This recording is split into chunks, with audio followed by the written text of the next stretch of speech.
mais alta do mundo. Sua torre mais alta chega a incríveis 343 metros. Tão alto que a ponte fica acima das nuvens. É uma mega estrutura. Diziam ser impossível a sua construção. A primeira vez que apresentei o projeto da ponte, todos acharam que eu fosse louco. A equipe que tentou construir essa impressionante via expressa no céu teve que sobreviver a deslizamentos de terra, lutar contra ventos de incríveis 130 km por hora e violentas tempestades enquanto a ponte simplesmente se equilibrava no ar. Esta é uma ponte que levou as fronteiras da engenharia ao limite e além.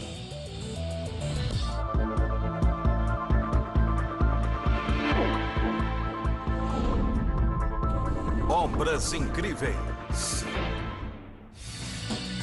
Ponte Millau.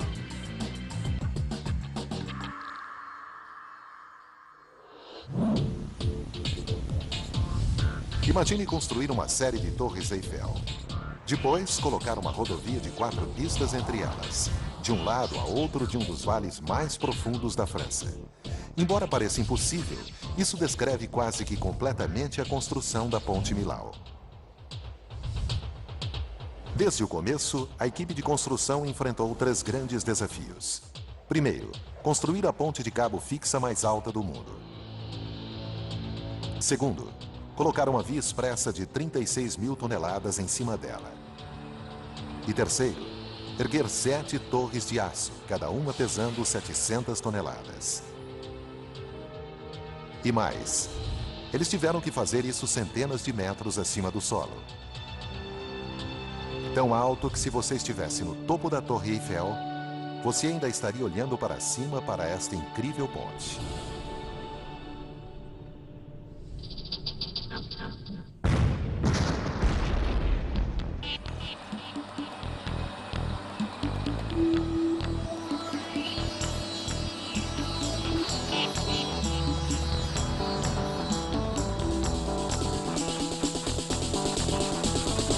Outubro de 2001.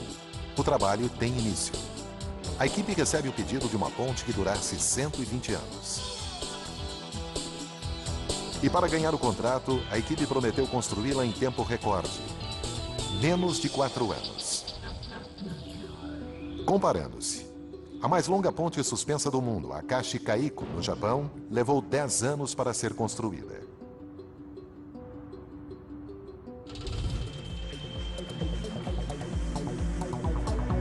Qualquer atraso na obra lhes custará $30 mil por dia em penalidades. Há 7 pilares, partindo do extremo norte do vale. O primeiro causará problemas por causa da inclinação tão íngreme onde ficará. O segundo será o maior desafio por ser o mais alto. Cruzando o rio, o terceiro não será tão mais curto.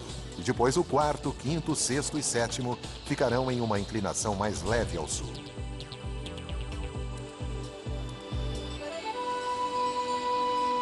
Para começar, a equipe teve que enterrar bem as fundações no leito rochoso para que elas pudessem sustentar o enorme peso da ponte sobre si. Mas as forças da natureza estavam contra eles.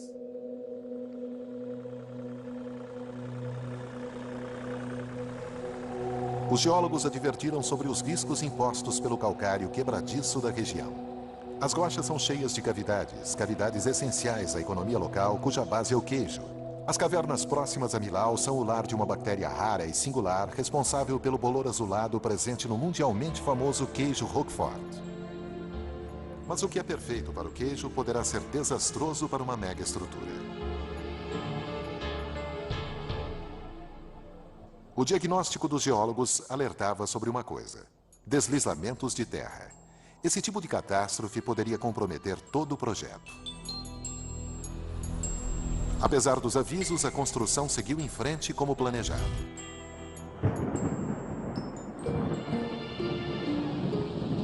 Então, ainda no começo, como previsto, uma violenta tempestade causou um deslizamento de terra. –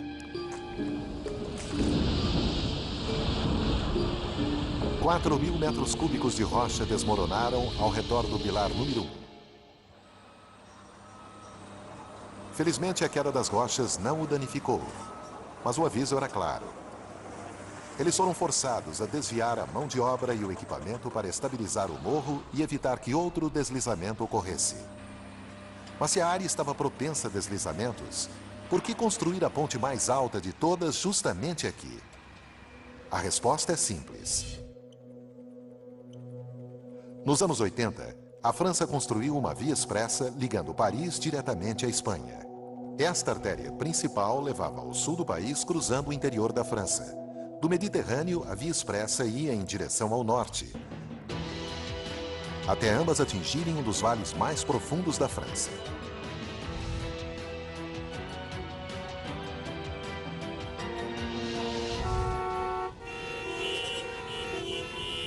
Bem-vindos a Millau, o local de maior engarrafamento da França.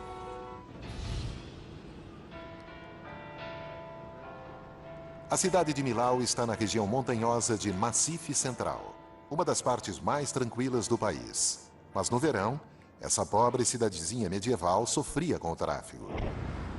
Os moradores não suportavam mais, nem o prefeito. Mais c'était terrible pour notre réputation.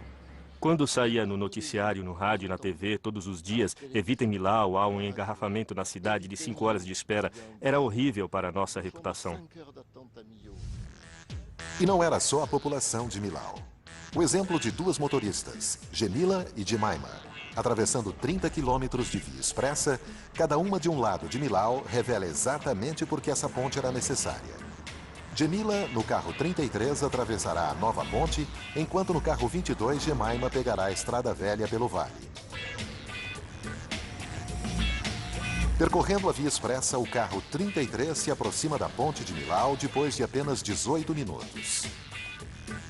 O único atraso é o dos 30 segundos perdidos no pedágio. A 100 km por hora, sobre a espetacular ponte, essa motorista leva apenas 32 minutos para chegar do outro lado. Enquanto isso, o carro 22 está apenas começando a atravessar as ruas medievais de Millau. Os ciclistas, pedestres, pessoas com cães, tudo precisa ser evitado. Depois, o carro 22 ainda terá que cruzar a longa estrada para chegar ao outro lado do vale. O tempo total ficou em 1 hora e 35 minutos. Quer dizer, mais de 1 hora do tempo que Gemila levou atravessando a via expressa e a ponte. Está claro porque a ponte era necessária. Mas o governo francês levou muito tempo para decidir construí-la. 12 anos antes de a construção começar em Paris, o ministro do Transporte imaginou uma solução. O responsável pela construção da ponte, Michel Virloger, não é um engenheiro comum. Ele é um homem que pensa grande, muito grande. Haja vista seu projeto, a Ponte da Normandia, no norte da França, a mais longa envergadura sustentada a cabos do mundo. Depois do término dessa estrutura que quebrou recordes, Virloger passou ao seu próximo projeto, Millau. Seu novo plano era outra ponte sustentada a cabos, mas levando a tecnologia além de qualquer coisa antes tentada, com pilares 4 vezes mais altos que a Ponte da Normandia.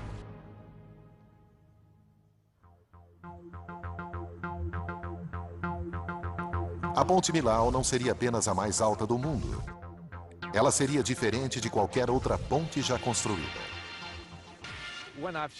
A primeira vez que eu mostrei o projeto da ponte para as autoridades, todos acharam que eu fosse louco.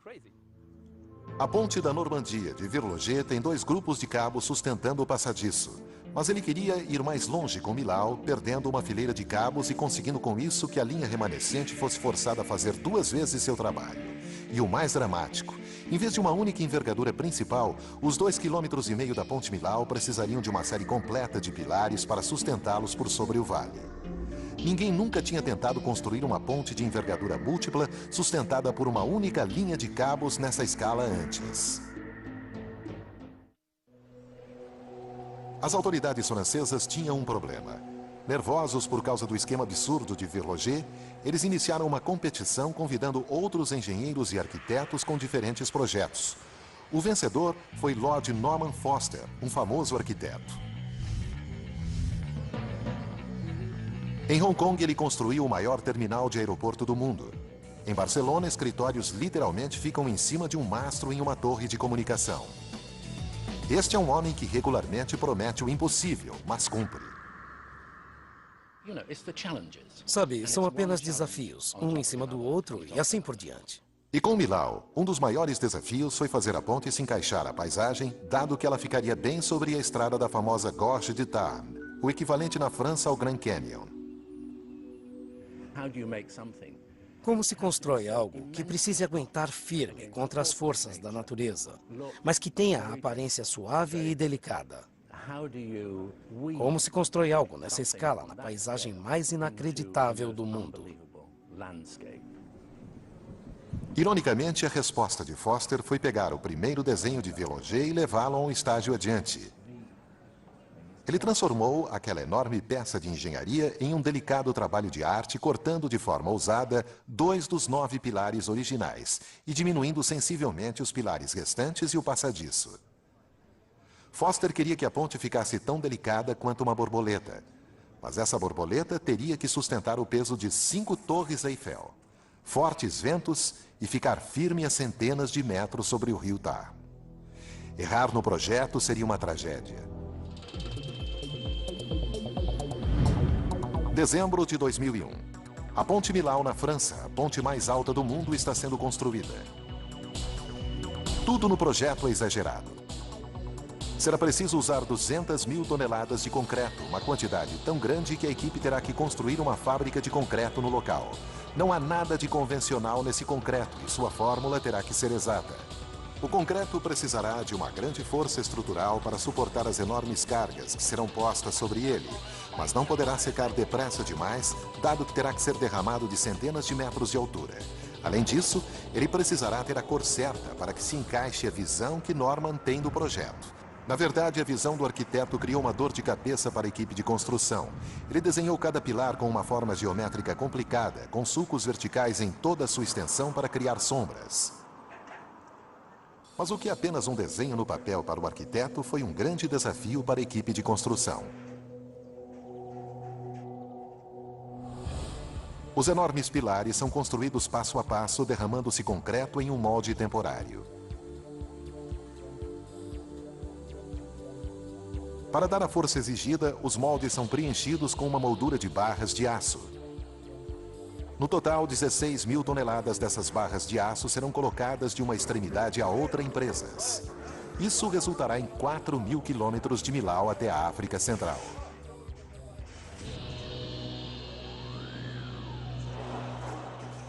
A forma de cada pilar é seriamente complicada. E como resultado, cada vez que as seções de aço são removidas, a equipe precisa mudar o formato do molde para cumprir o perfil da próxima seção de 4 metros. Manusear esses painéis de aço pesando até 15 toneladas não é fácil. E com a altura combinada dos 7 pilares totalizando bem mais de 1 quilômetro, a equipe precisa mudar a forma do molde mais de 250 vezes.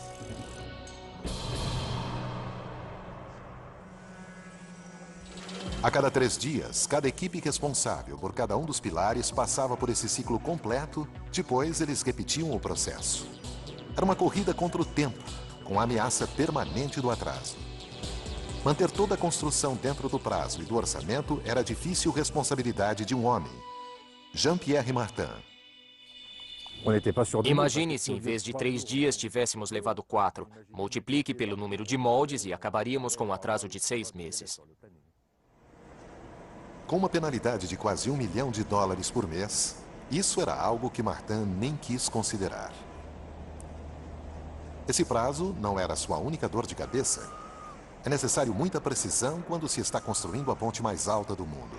Algo errado e a ponte simplesmente pode cair. Apenas 10 centímetros de diferença, cerca da largura de um pulso em cada seção de 4 metros, e o pilar mais alto poderia estar a menos 6 metros de distância do topo. Isso equivale à espessura da fuselagem de um jumbo. Cada equipe está mirando em um ponto específico no céu. O pilar 2 teria que estar exatamente a 245 metros acima do solo, 546 metros do lado norte e 1.914 metros da extremidade sul. Não havia margem para erros. A única chance que eles tinham de acertar nas medições era através do GPS, cuja precisão fica dentro de 4 milímetros. Usando sinais de múltiplos satélites, a equipe poderia precisar sua posição e ter a certeza de que estaria mirando no local certo no céu onde eles precisariam atingir. Mês após mês, os pilares vão ficando mais altos. Finalmente, em novembro de 2003, eles alcançam a altura total. Com 245 metros de altura, o Pilar 2 se torna o pilar mais alto do mundo. Mas será que esse pilar, que quebrou um recorde em altura, está onde deveria estar? Por incrível que pareça, está exatamente sobre o alvo, dentro de 2 centímetros de margem. É hora do champanhe e de uma grande comemoração.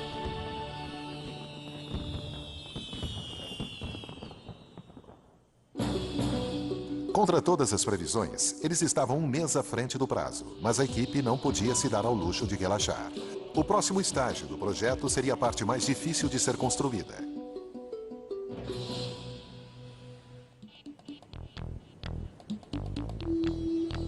A fase 2 da construção da ponte mais alta do mundo envolveu a colocação de uma rodovia de 2,5 km, pesando 36 mil toneladas, em cima dos pilares e 270 metros acima do rio Tar. Os construtores da ponte sabem do perigo em trabalhar nessa altura.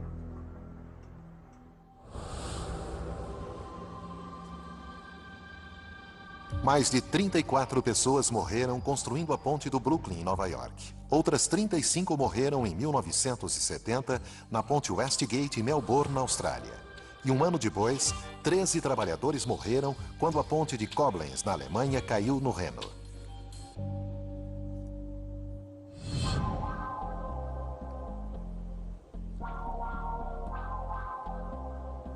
Pensando nessas fatalidades, a equipe decidiu fabricar todo o passadiço na segurança da terra firme. Isso significou construir o passadiço em aço, o que em teoria seria muito mais seguro do que levantar grandes seções de concreto a centenas de metros de altura até a sua posição. Só havia um problema. Ninguém nunca tinha colocado o passadiço de uma estrada sobre pilares a essa altura, muito menos com mais de 2,5 km de comprimento. No final, apenas um fabricante de aço teve a coragem de encarar esse desafio colossal. Eiffel, a companhia de aço montada pelo grande engenheiro francês. Eiffel construiu o que um dia já foi a ponte mais alta do mundo, a Ponte Garabit, no sul da França. Isso antes de fazer a moldura para a Estátua da Liberdade em Nova York e, é claro, construir a torre que é a sua assinatura em Paris. Mas apesar da experiência da empresa, o gerente da Eiffel sabia que estava correndo um sério risco.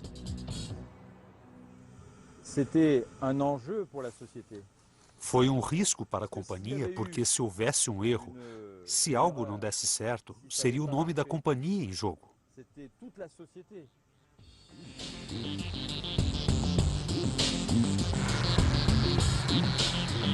Eles fabricaram as enormes seções que formaram o passadiço da ponte nas usinas de aço da empresa. Esse imenso quebra-cabeça envolveu a fabricação de 2.200 seções separadas, pesando até 90 toneladas cada e algumas com 22 metros de comprimento.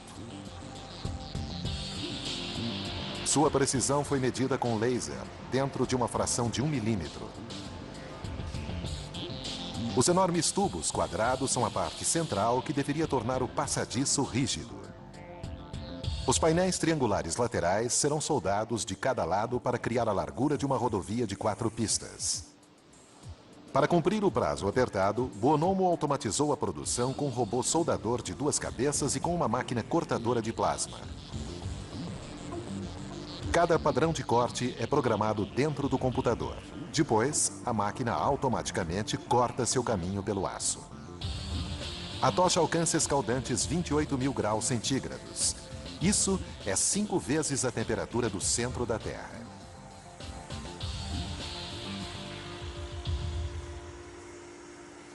Os cortes e as soldas foram a parte mais fácil. O mais difícil foi levar essas seções monstro a quilômetros de distância até Millau. O caminho teve que ser planejado com precisão para evitar grandes danos. A polícia coordenou a segurança e abriu espaços. Mesmo com esse nível de preparação, parecia que alguns obstáculos estavam perto demais. Esse evento nunca tinha sido visto antes. Para construir a ponte foram precisos mais de 2.000 extraordinários comboios.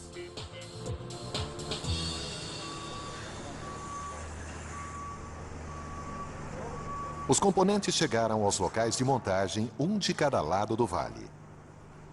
Aqui, as peças do enorme quebra-cabeça foram soldadas para formar as duas metades do passadiço.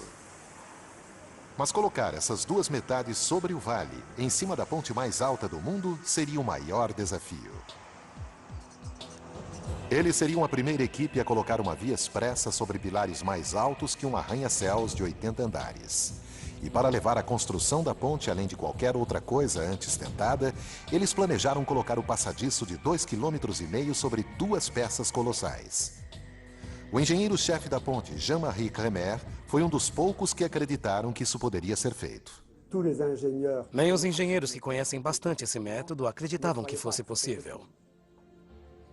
Se a equipe tivesse errado nos cálculos, toda a estrutura teria caído sobre o vale.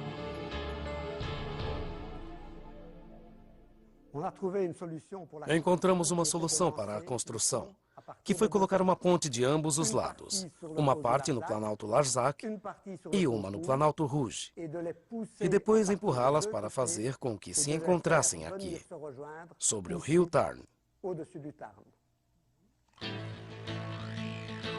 Algumas pontes menores usam uma técnica parecida.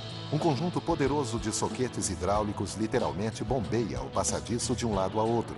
Mas Millau seria a ponte mais longa sobre os pilares mais altos do mundo e os resultados poderiam se transformar numa tragédia. Seu passadiço é tão delgado que poderia dobrar e cair se a envergadura entre cada pilar tivesse mais de 342 metros. O mais longe que alguém já tinha ido era menos da metade dessa distância. A primeira parte da solução foi simples. Encaixar um pilar de modo que seus cabos sustentassem a parte da frente do passadiço à medida que ele fosse sendo posto sobre o vale. Depois, seria a vez de construir torres de aço de sustentação provisórias que reduzissem a envergadura até 171 metros, uma distância mais fácil de se lidar. Essas torres de aço por si só já foram um feito da construção civil. A maior, a 170 metros de altura, é a mais alta já construída, e elas precisavam carregar uma enorme carga. 7.000 toneladas, à medida que a borda principal do passadiço e o primeiro pilar de 90 metros deslizassem para a lateral. Empurrar simplesmente esse peso enorme sobre a parte de cima dos vulneráveis pilares poderia fazê-los cair e se esmagar contra o chão. Este seria o cenário de um pesadelo. Se fizéssemos um lançamento convencional, correríamos o risco de derrubar os pilares como os pinos num jogo de boliche.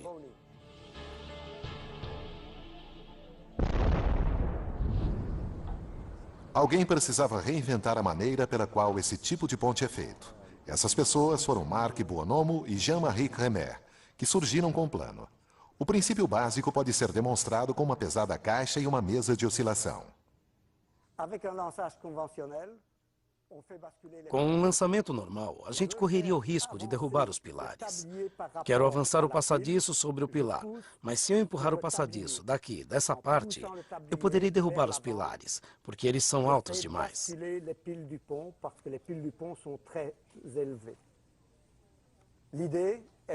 A ideia é instalar um sistema de lançamento em cima do pilar.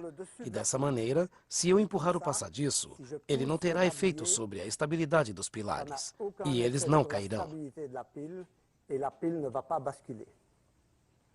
O truque foi usar uma série de sistemas de lançamento para levantar o passadiço e levá-lo para frente. Cada sistema usa 2 blocos com bordas moldados sobre cada lado do passadiço. A borda superior é levada para frente por um soquete hidráulico.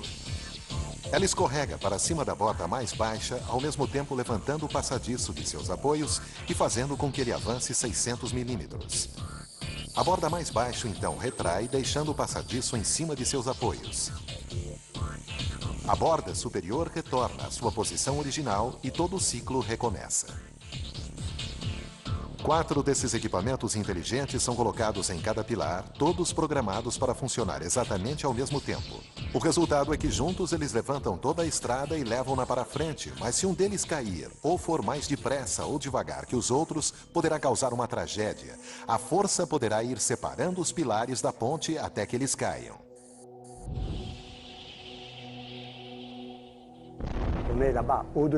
Quando você está lá em cima e vê a ponte a 300 metros abaixo, você se pergunta, será que foi uma boa ideia? O futuro de todo o projeto estava agora em um protótipo, e ele nunca tinha sido testado. Eles largaram. Continuamos assistindo Obras Incríveis no Nat Geo. É manhã do dia 26 de fevereiro de 2003, o dia decisivo para a ponte mais alta do mundo. Tudo está prestes a ser testado. A flexibilidade do passadiço, a força dos pilares temporários e principalmente o sistema hidráulico pioneiro. Até Buonomo, o responsável pelo lançamento, tinha suas dúvidas. Nunca tinha sido feito antes, e eu tenho que confessar que tive medo que não funcionasse.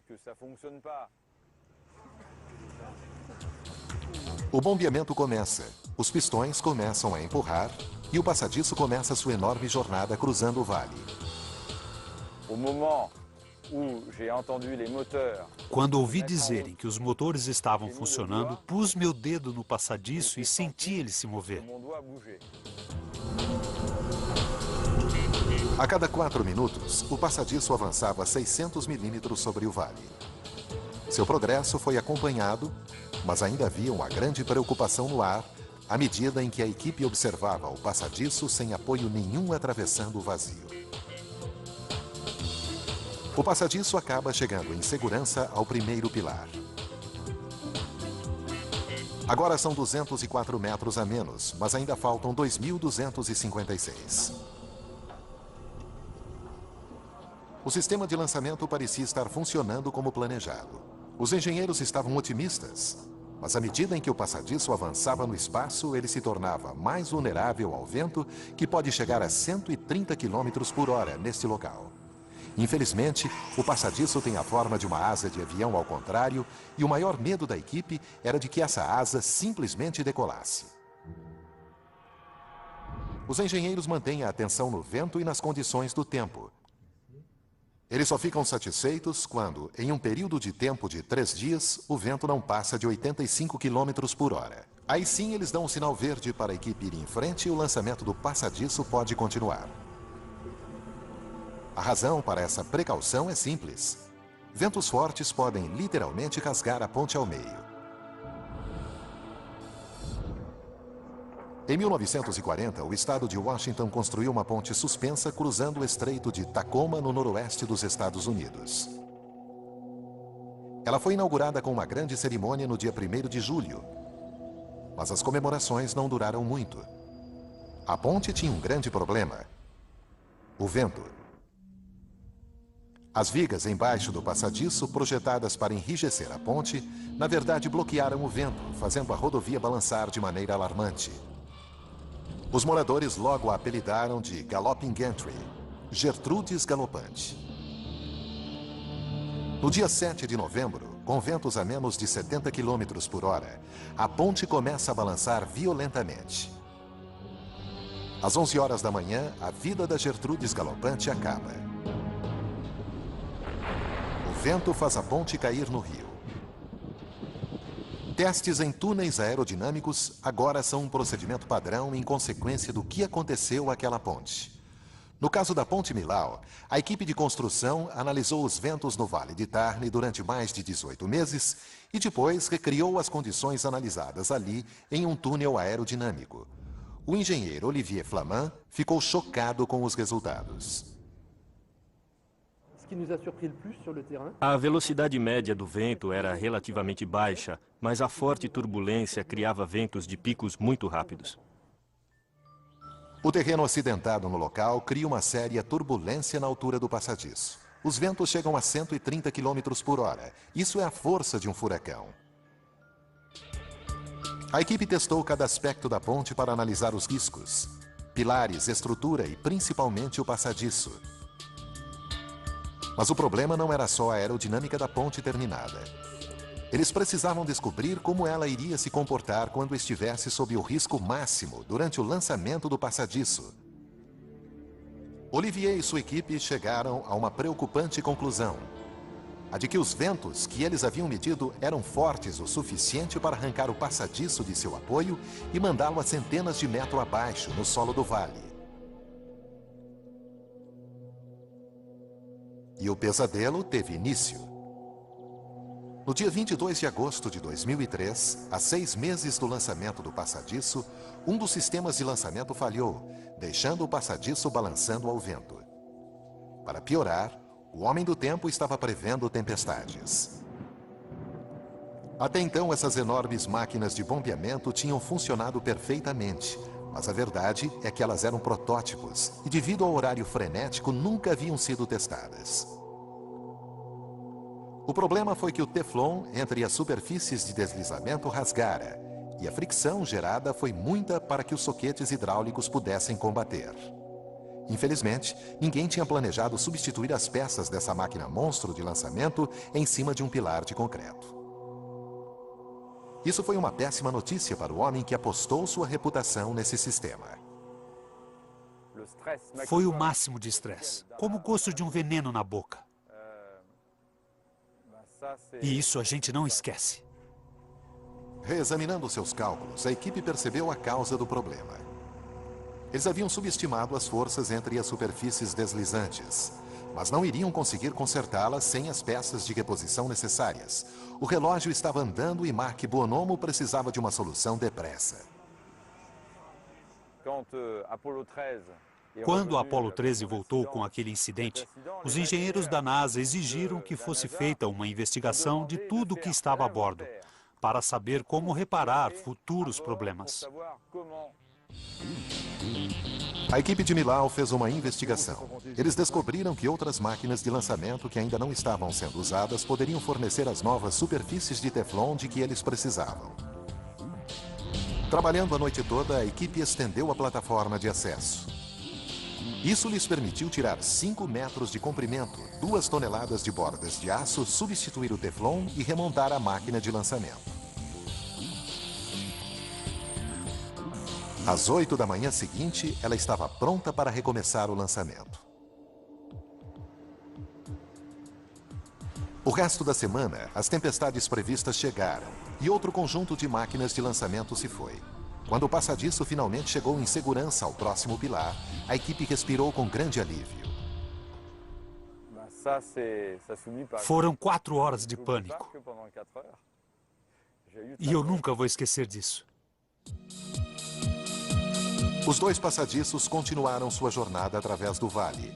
Dia após dia, semana após semana, durante 14 meses, eles se aproximavam um do outro, milímetro por milímetro. Em maio de 2004, eles alcançaram a fase crítica.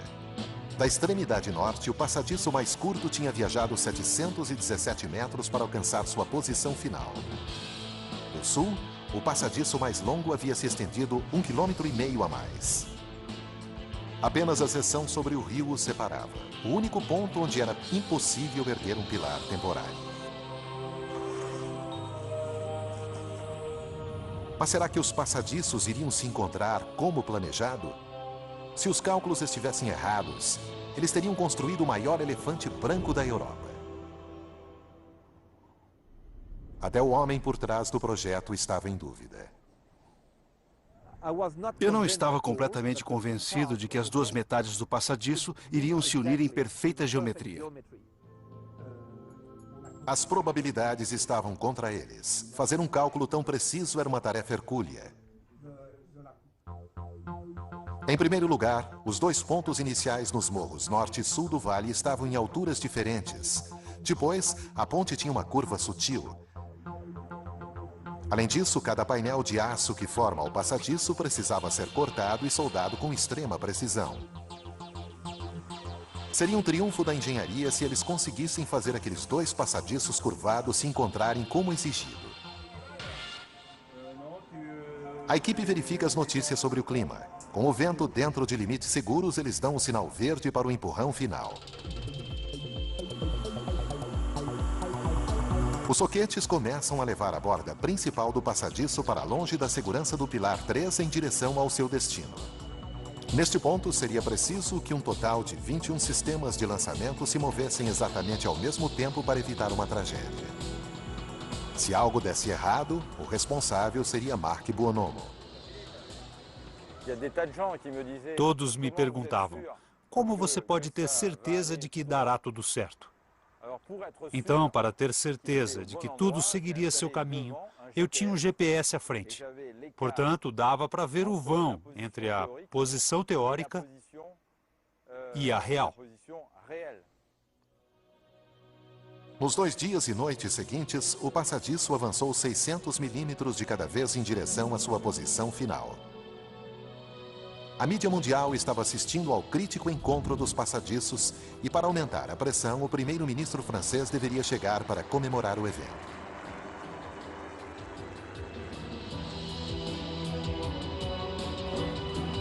O passadiço desliza para frente. Agora as seções estão separadas por alguns centímetros somente e uma garrafa de champanhe espera entre elas para marcar o grande momento. Finalmente, a união. Os enormes passadiços de aço viajaram um total de 2,5 km sobre este vale e, depois da verificação, a equipe descobre que eles estão alinhados dentro de 1 centímetro. A precisão foi de 99,999%. Toda a medição, todos os cálculos valeram a pena. Eles conseguiram.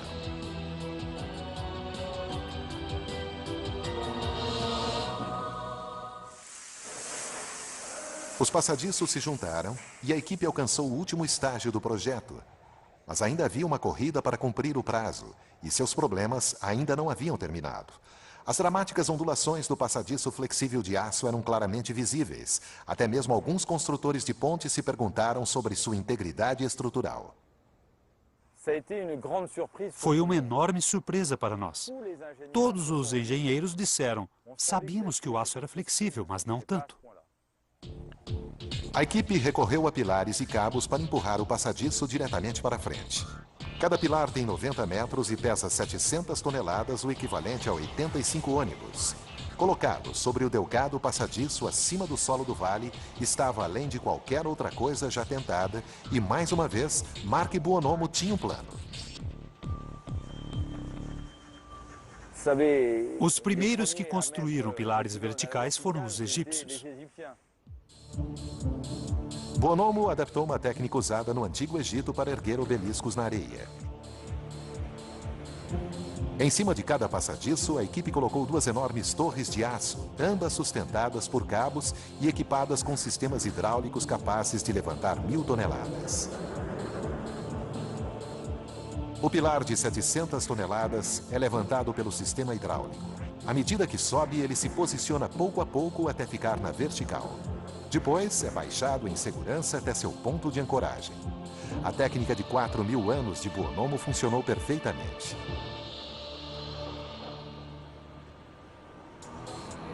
Com os 7 pilares no lugar, a equipe já pode ligar os cabos que vão fortalecer o passadiço e dar a ele a força para suportar o peso do tráfego pesado. É o que eles esperam. O peso da rodovia é agora de 40.000 toneladas. O equivalente a um navio de cruzeiro. Os 154 cabos deverão evitar que ele caia. Os cabos mais fortes são feitos de 91 feixes individuais de aço e têm uma força de quebra de 15.000 toneladas, fortes o suficiente para segurar 25 jumbos, todos a empuxo total.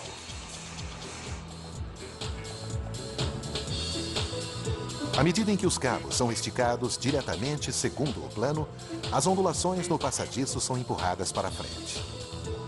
Sobre os 2,5 km do passadiço, as ondulações agora não são maiores do que um polegar. Eles finalmente estão alinhados. A superfície da estrada está pronta, adicionando-se 10.000 toneladas à carga. Isso é como colocar 153 tanques sobre o passadiço. Porém, antes que a ponte possa ser aberta ao público, a equipe precisará saber se ela é segura. Por isso, ela terá que passar por um teste essencial.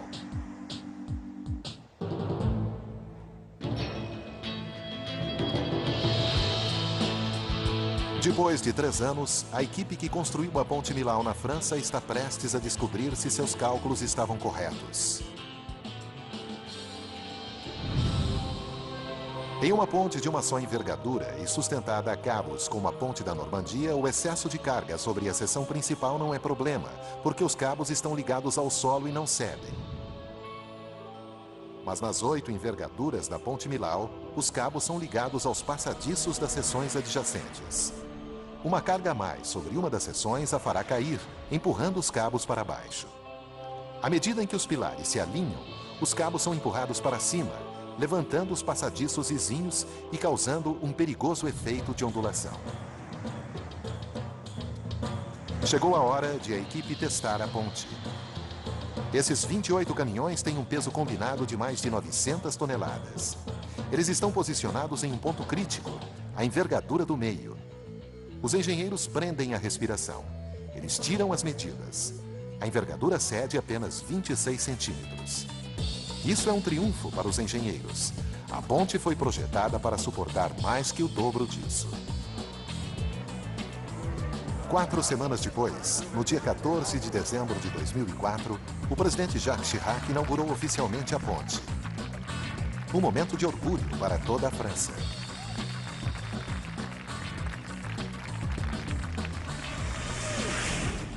Em novembro, no Nat Geo.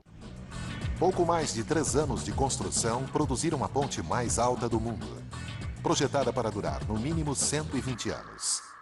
E contra todas as probabilidades, o gerente do projeto conseguiu terminar o trabalho a tempo, mas não foi esse o seu maior motivo de orgulho.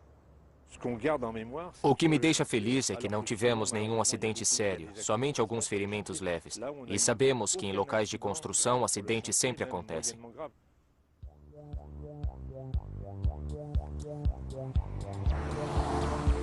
Assim que foi aberta ao público, a ponte foi sucesso instantâneo. Mas o verdadeiro teste não aconteceria antes do primeiro verão, quando os franceses tinham suas férias anuais.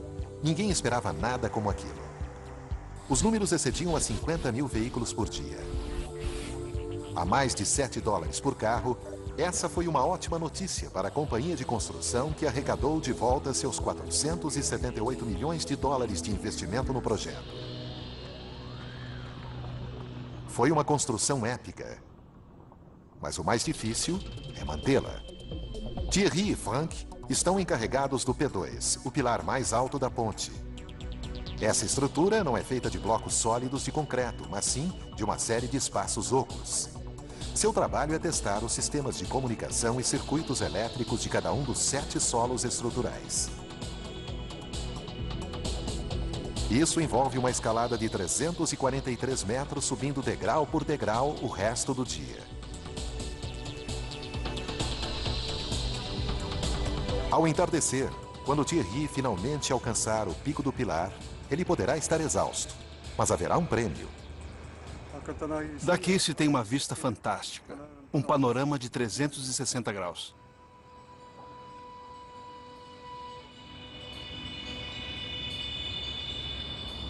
A ponte mais alta do mundo se tornou um ícone. Mas isso está criando problemas que ninguém havia imaginado. A população tem tomado a ponte como plataforma para conseguir a atenção da mídia para suas causas. Essa multidão espera que a atitude de levar suas ovelhas para cima dessa rodovia no céu os ajude a conseguir mais subsídios para suas fazendas.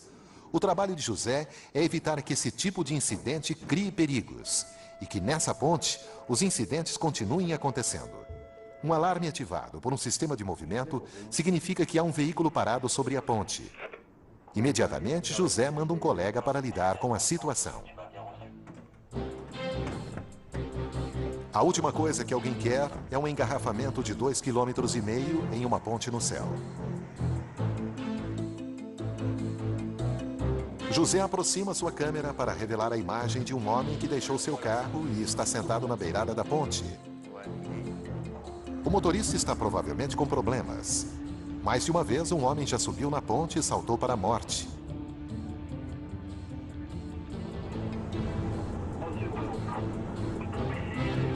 intervém. Bom dia. Bom dia. Felizmente, trata-se de um fotógrafo irresponsável. Poderíamos dizer que a Ponte Millau é uma vítima de seu próprio sucesso. Ela definitivamente tornou-se uma grande atração turística, tendo recebido 700 mil visitantes nos primeiros 9 meses.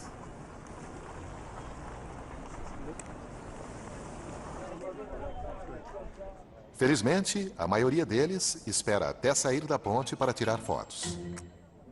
É magnífico.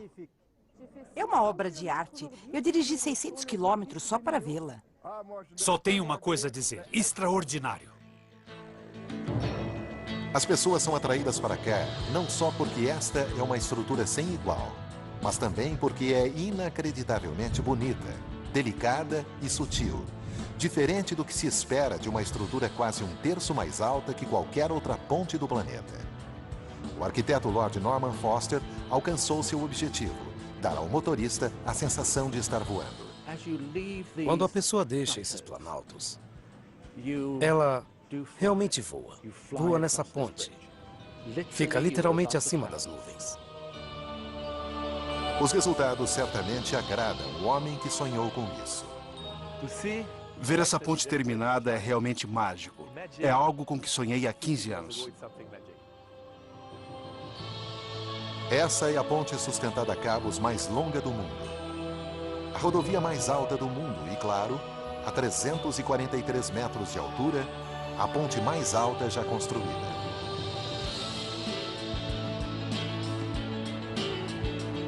Versão